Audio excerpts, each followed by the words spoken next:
Pocket Hours is brought to you by Scout Real Estate. At Scout, we're doing things differently with our focus on legendary service and creating a community of producing agents to spur each other on to do higher quality work while keeping the clients at the center. Come see how it feels to work with a small group of committed brokers with the shared goal of upping their game. For more info, please contact Jennifer Nelson, founder and owner of Scout, 206-227-7966, or jennifer@scoutrealestate.com.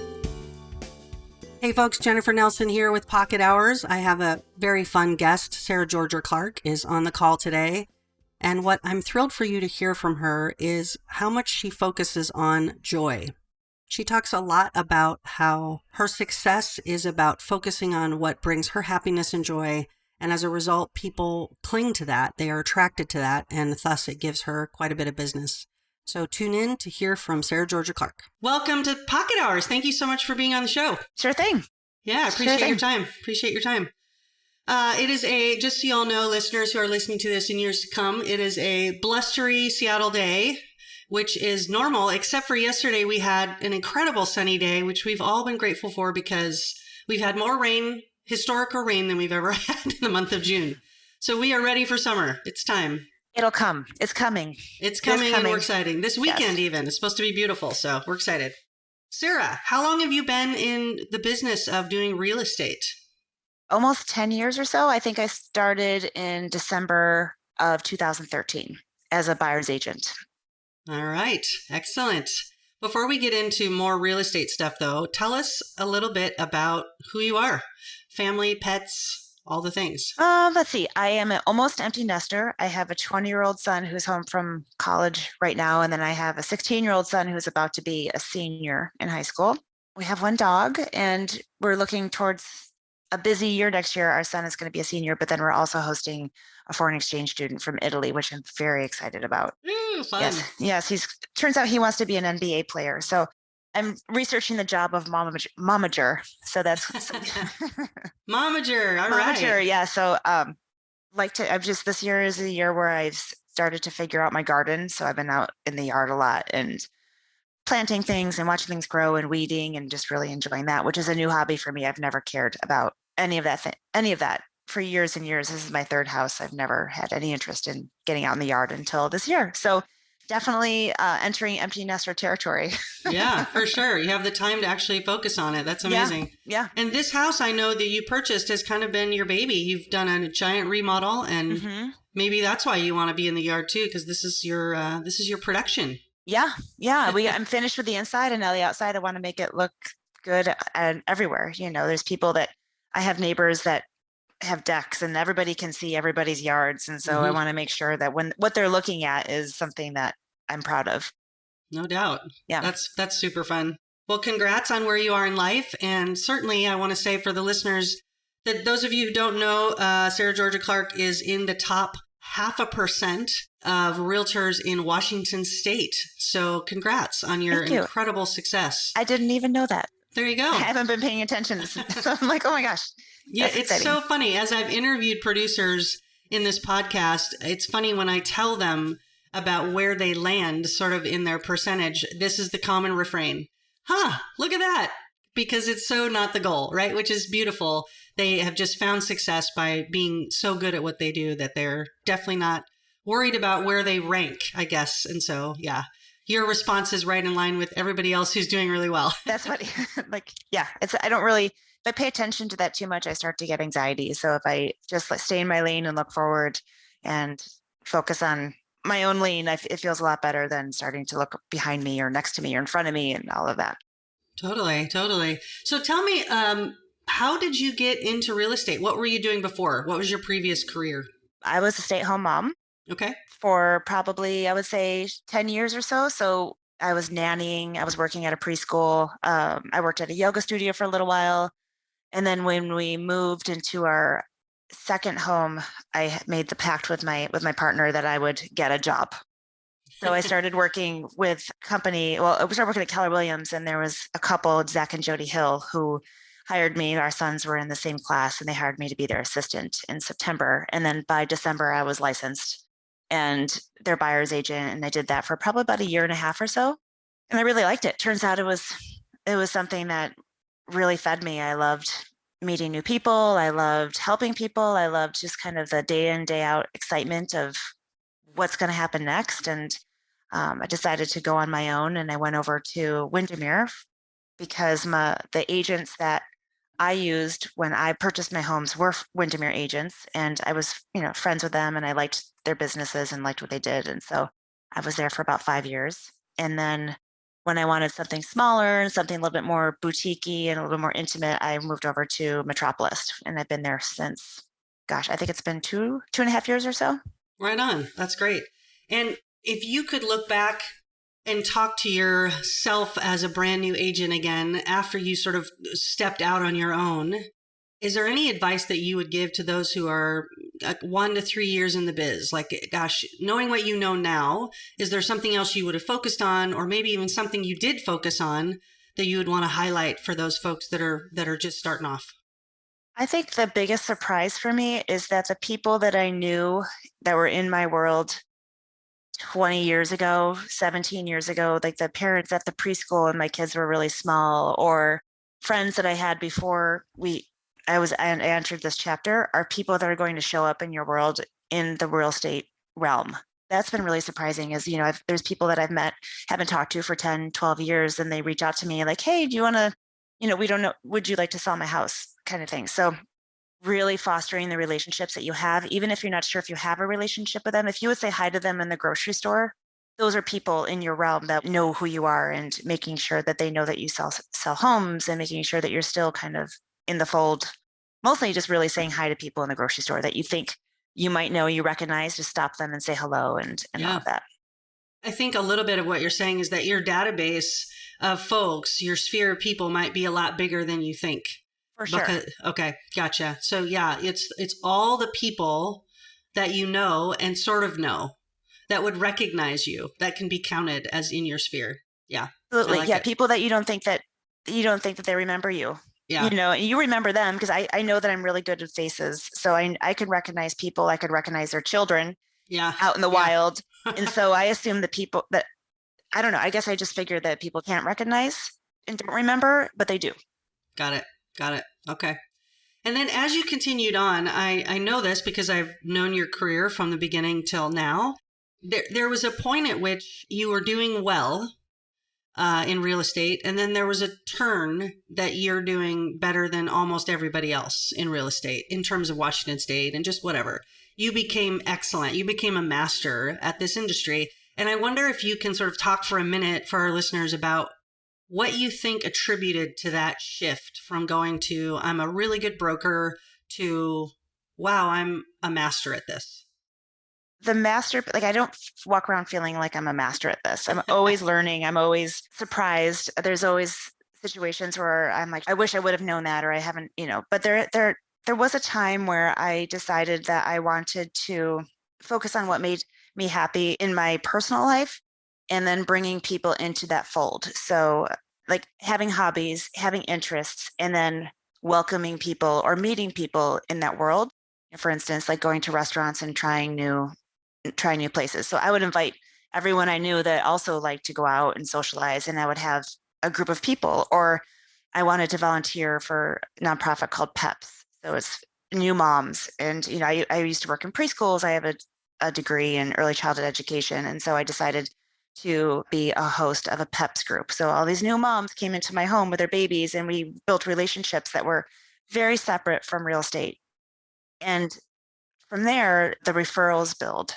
There was a moment where my business from 7 to 10 years ago, those clients came around ready to sell their homes and buy something else.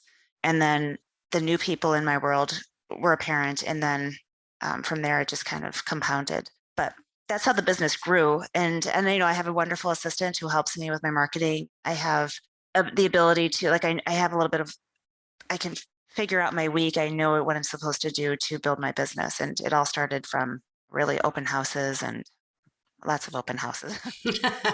Open houses, yeah. Yep. I think one thing you touched on, though, that's important for the listeners to hear was that you focused on things that you enjoy. Mm-hmm. So then it's natural for you to be doing that because you like it. And as a result of that, your sphere and the people that were around you also doing something they liked to do or needed to do, as in the case of PEPs, got to know you. And then those relationships built so that as soon as they knew you were in real estate, they already trusted you in this other capacity. And then real estate was like, well, of course, because we already know and like and trust Sarah. So we're going to use her to sell our house or help us buy a house. Am I getting that right? Yeah, I think that there's ways that you show up in life as your best self. And usually that's when you're doing something that you enjoy and you feel comfortable and confident and vulnerable and open. And so when you are walking around in your best self, that's when you start to actually attract people and build relationships. But if you're doing something, there's things that people do or think they need to do in real estate, like, cold calling. And I'm not very good at that. I don't want to make those calls. And so I don't want to put myself in the world when I'm not that person. Yep, for sure.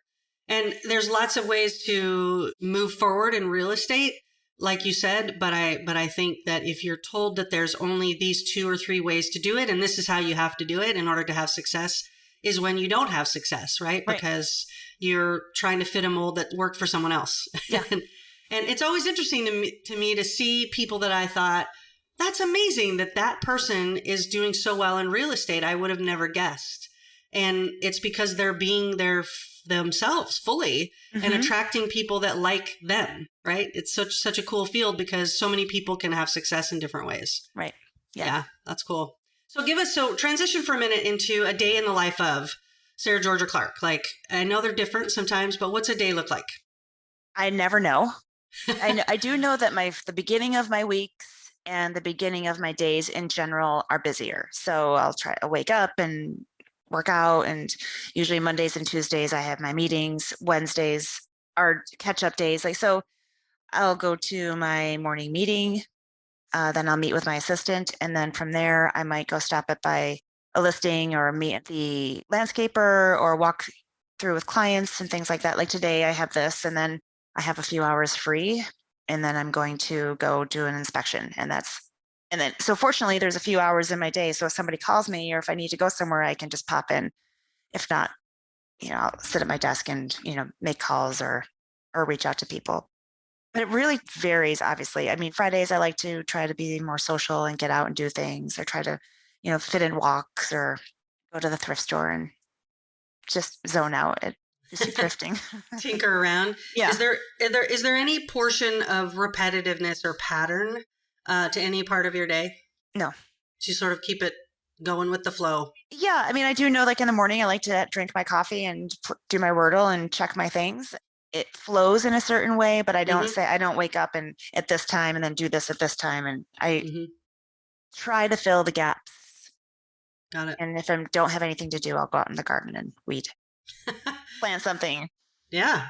And do you find that weeding and thrift storing are reprieves for your mind and your sort of schedule of real estate to balance yourself out? Yeah. Yeah. It's a way to zone out. Like, especially when I'm out in the yard, I leave my phone inside and my hands are filthy and I can't check my phone. And so it's a really nice way for me to separate from the social media and the texts and the needs of things. So I can just go out and take a break from all of that.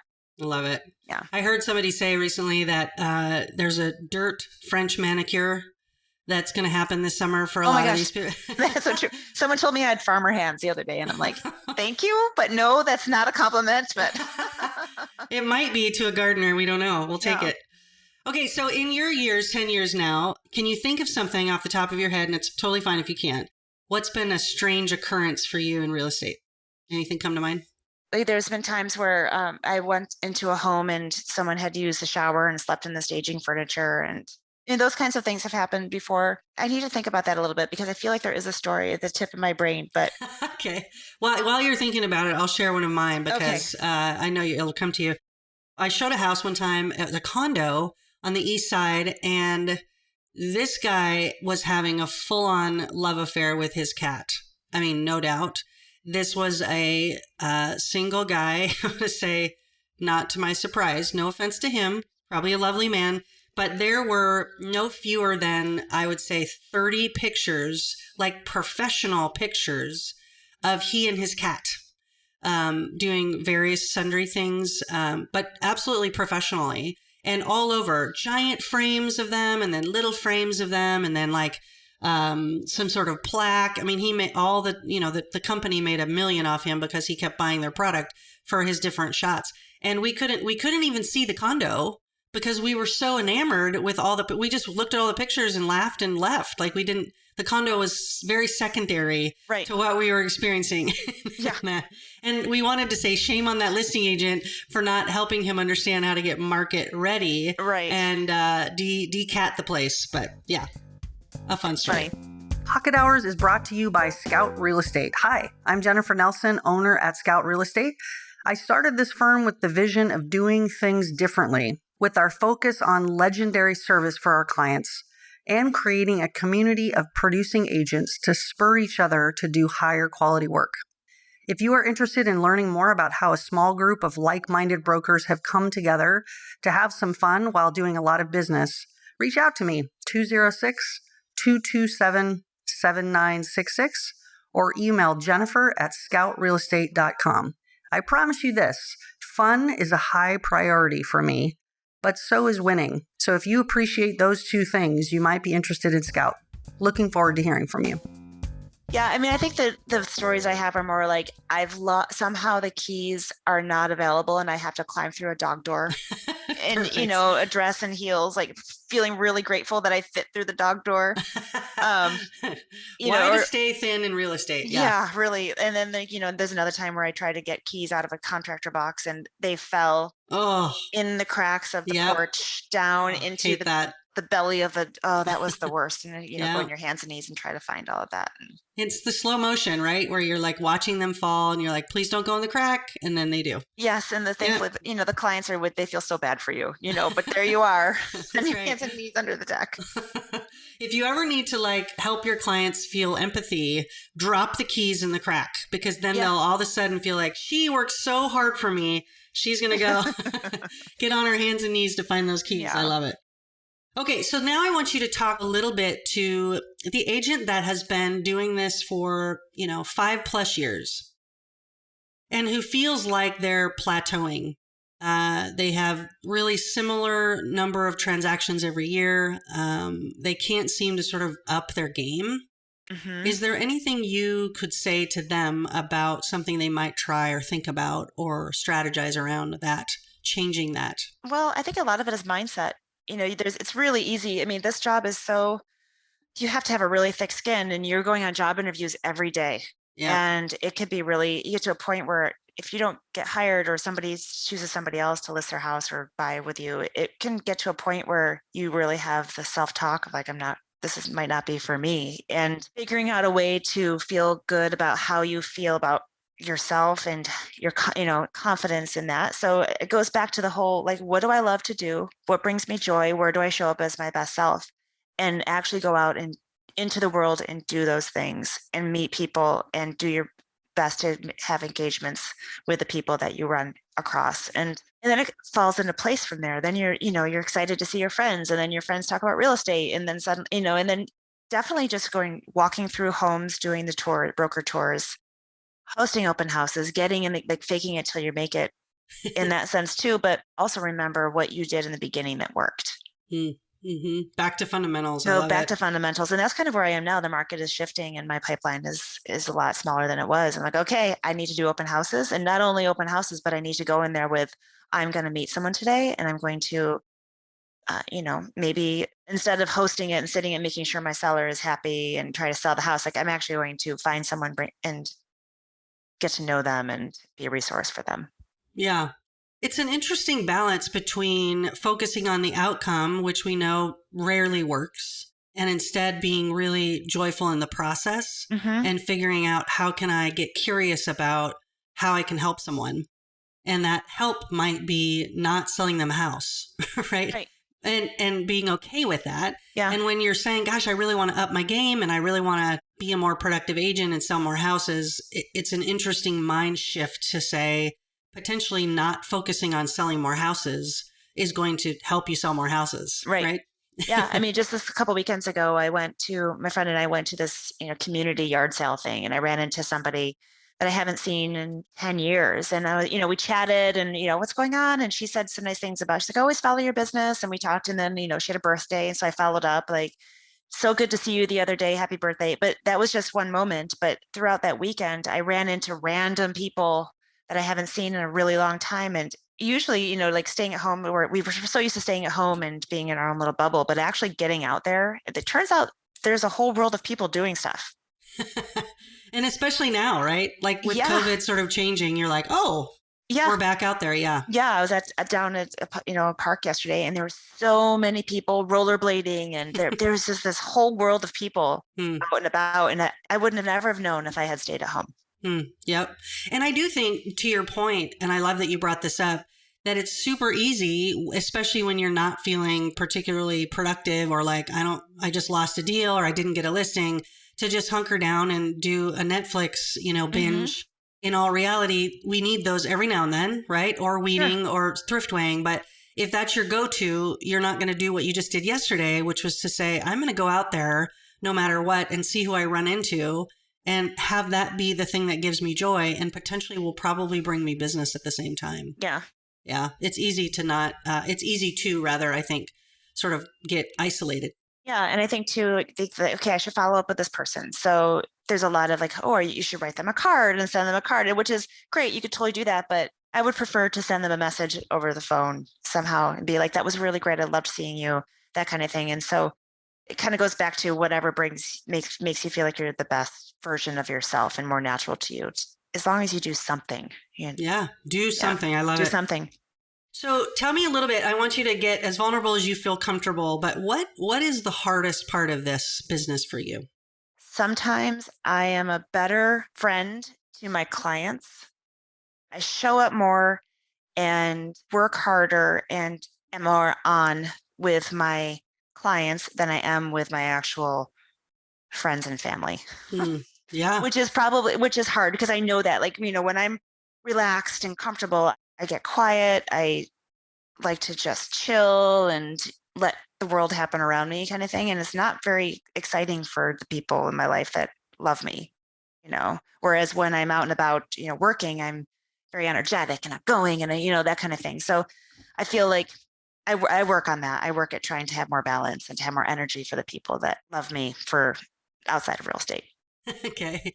And I'm going to get the number wrong, so you can correct me if you even know it, but you're selling, 50 some plus houses a year last year, and your spouse and your partner, and your kids and your friends probably didn't see a bunch of you last year as you were working pretty hard. Is that what you're kind of talking about? Well, they saw me, but I wasn't present. Got it.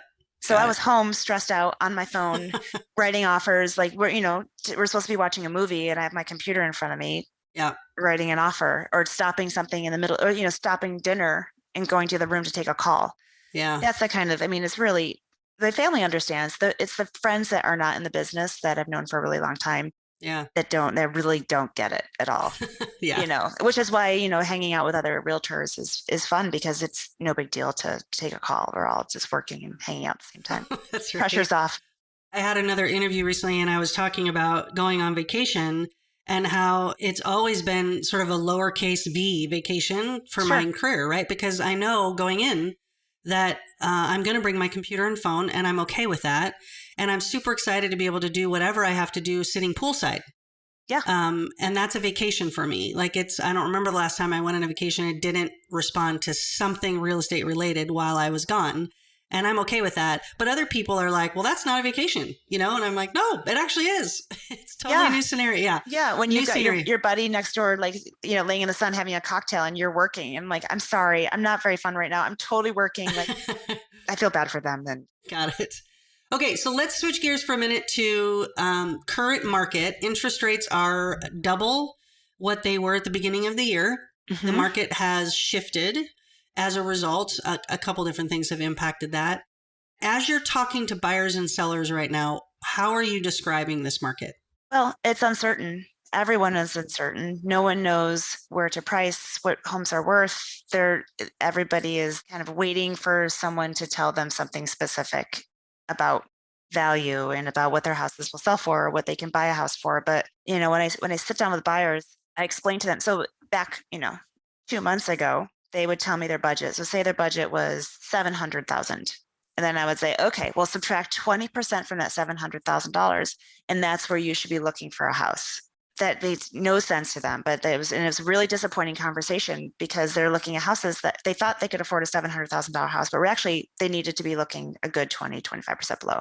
And that was hard. So, but now when I speak to buyers and their budget 700, we're like, you can look at $700,000 houses Yeah. and you can actually choose one and buy it today and have an inspection contingency and close and use whatever lender you want Mm-hmm. and ask for things from the inspection. So it's a little bit more focused. You know exactly where you should be looking and what you can afford, which is really, really nice. Mm-hmm. Sellers, I mean, the news right now and the narrative about interest rates going up and things changing, sellers are very aware of that. So fortunately, to me, I find that the sellers I'm working with are really realistic with pricing and value. They understand too that things are different than they were. More so, this time of year, in other years, sellers don't understand that things shift in the summer, especially in June and July when everybody's on vacation and graduations, that the market isn't the same as it was and they don't know why. I mean, you explain it to them, but they're like, wait, I don't get it. But they've had so much information recently Mm-hmm. about interest Yep. rates changing that they're like, oh, it's not my house. It's not you. It's the interest rates. Got it. Or so that's actually nice too. Yeah. Yeah.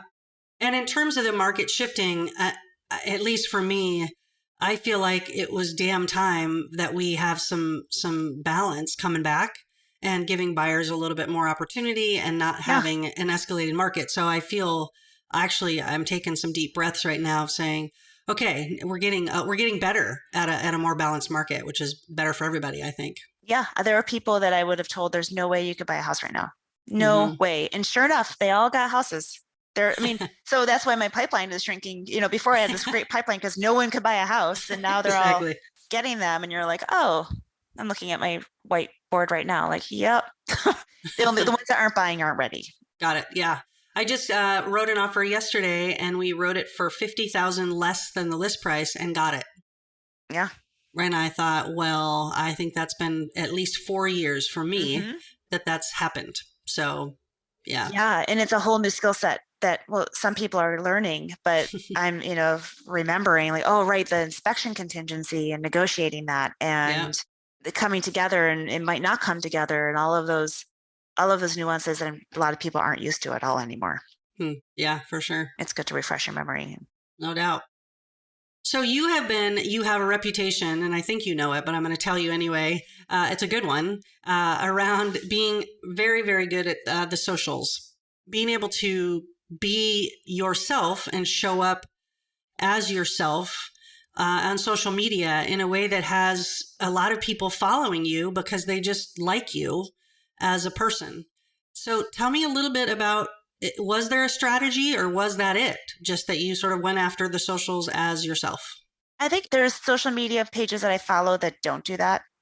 And I do not want to do that. Open house, come see me today. Like Yeah. feels so generic to me. Like people want to have context.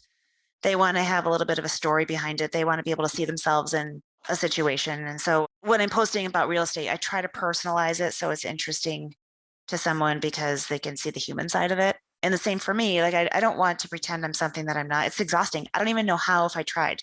Like I don't know how to do the things that people do to make it look perfect. And I'm not a perfectionist in that way.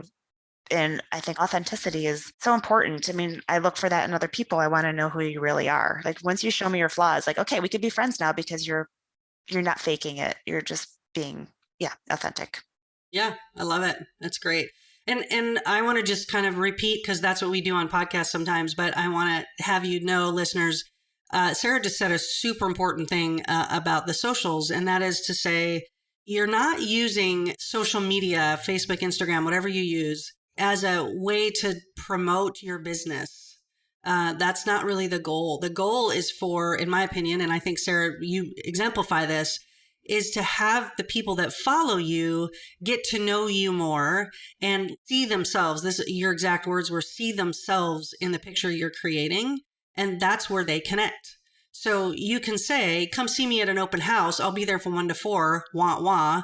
and they don't care. Or you can do what Sarah does, which is to walk you through a video of the house and say, oh my gosh, check out this amazing architecture. I know there's people that follow me that whatever she says, but way better than what I'm doing now. Look at this and how beautiful it is. And all of a sudden you're engaged because you want to know what's so beautiful and what Sarah thinks is so beautiful because she's got a good taste for design.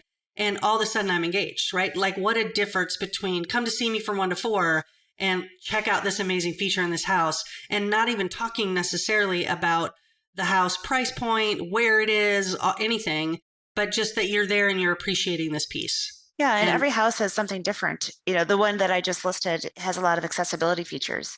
Most houses don't have this. And so in my last post about when I was at the open house was talking about how the controls on all of the appliances are eye level, or there's room for a ramp, or there's a cover over the entrance. And so you can, take your time getting inside. There's so many different features of an accessible home that was new and interesting to me. And so I wanted to share it because that to me is where the content is. And, by the way, I'm a realtor. Yeah. Remember me as being a realtor, but also this is who I am. Yeah, I love it. Yeah. So for those of you listening that don't follow her, giddy up, get on it, follow her. She's worth seeing what's going on out there. Okay, Sarah, I've got 2 more questions before we finish up. Okay. The first is, what's your why? Why do you do this? What motivates you to sell real estate, to be as good as you are? What's your why? My why changes. I have to make up a new why every couple of years. So last year it was this house and being able to afford the remodel and all that. I've got 2 kids in the throes of school, but now I'm looking at travel and where I want to go. I'm at an age where my kids are grown and I'm still able to move around and do things. And I'm looking at what kind of adventures can I have? Where can I go? What can I do? And so that's my why right now. And also preparing for, if the market shifts, I want to make sure that I have resources to support myself through that. And so that is a really big why too, is just making sure that I'm able to, be okay, pay my bills and things like that over the next couple of years. Yeah.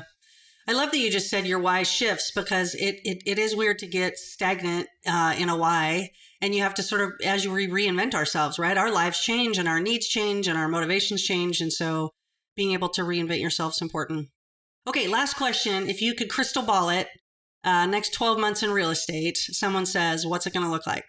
I think that things are going to thin out with other realtors. I think people that are, not committed or new to the business, that don't want to work really hard, do the open houses and make those calls and all that. I think the amount of realtors is going to shrink.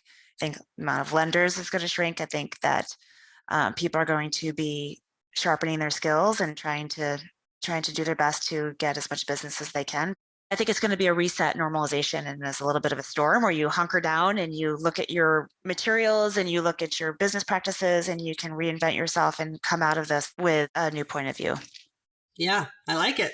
Well, I so appreciate your time. I know you're busy, and I love that you have shared some awesome points of view today, and we just got to know you more. Yeah, well, thank you for having me. Yeah, I'm excited to be here. Thank you so much for asking me to be on here. Thank you so much for listening into Pocket Hours. I hope this has been interesting, fun, made you laugh, made you think, spurred you on to do and implement some new things in your business. I appreciate your time and hope this has been a good use of it, period. Now, go be the agent you would hire.